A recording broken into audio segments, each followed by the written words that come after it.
In this video, I'm going to teach you how to set SMART-Y goals. You probably already know SMART goals, but what does the Y stand for? Stay tuned to find out.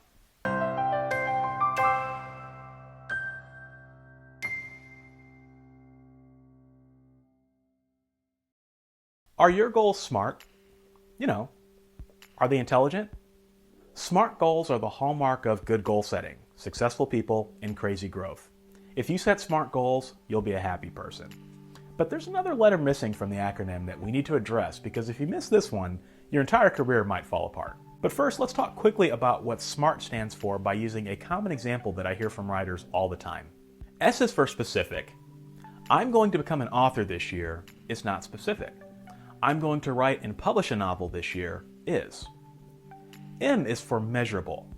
I'm going to write a novel this year is kind of measurable. A better way to set the goal would be, I'm going to write a novel this year by writing 1,500 words per week. A is for attainable. You need to set goals that you can actually hit. If you can only write 1,500 words a week, but your novel actually requires you to write 3,500 per week, it might not be attainable. R is for realistic. If you can write 1,500 words per week, but with a little more focus, could do 2,000, then maybe 2,000 is a better goal so you can grow. T is for timely. So to build on the goal above, I'm going to write and publish a novel by December 31st by writing 2,000 words per week. Not only do you have a good goal, you've got a deadline, which is the critical glue that holds it all together. So let's take a look at our goal one more time.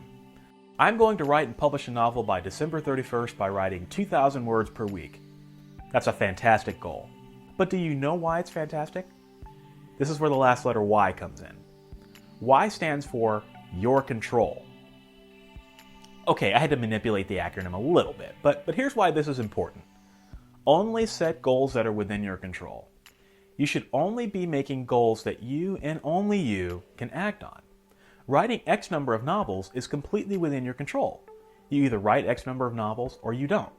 If your goal doesn't have the Y, you're not clear on your why. Let me repeat that again. If your goal doesn't have the Y, you're not clear on your why.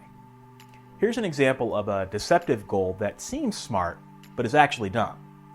I'm going to obtain 100 reviews for my novel by December 31st so that I can get a BookBub ad. How many times have you heard that?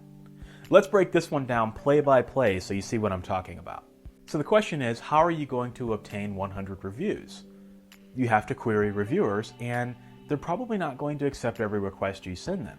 Assuming you have a 10% acceptance ratio, that means you'll need to email at least 1,000 people. For a lot of authors, that's probably not feasible. I love that the goal has a timeline, but that's about the only thing going for it. You also can't guarantee that BookBub will select your book. In fact, most people get rejected by BookBub, so why would that be a goal? Yet a lot of authors think this way. They make goals that are based entirely on things that are out of their control. As I said in a previous video, when you set goals controlled by other people, you're just setting yourself up for failure and unhappiness. Then you'll start to question why you're doing this in the first place, why your book isn't selling, why you aren't further along in your career than you should be. You get the picture. If your goal doesn't have a why, you're not clear on your why.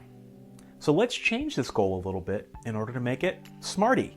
I'm going to email 500 reviewers to get as many reviews as possible in advance of submitting my book for BookBub's consideration on December 31st. Here's why that goal works. Assuming you can find 500 people, everything's in your control. You can't control whether those 500 people review your book, but you can control how many people you email. You can't guarantee BookBub selection, but you can darn sure submit your book until the end of time. See how the why makes sense and how everything falls apart if you don't have it?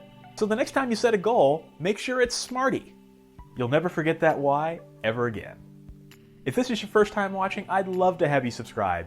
Every week I do videos with craft, marketing, and business advice. I also cover publishing industry news that will help you grow your author business, sell more books, and connect with readers. I hope I can play a small part in your future success because it's time for you to get the author career that you deserve. So subscribe, and I'll see you guys in the next video. Thanks for watching.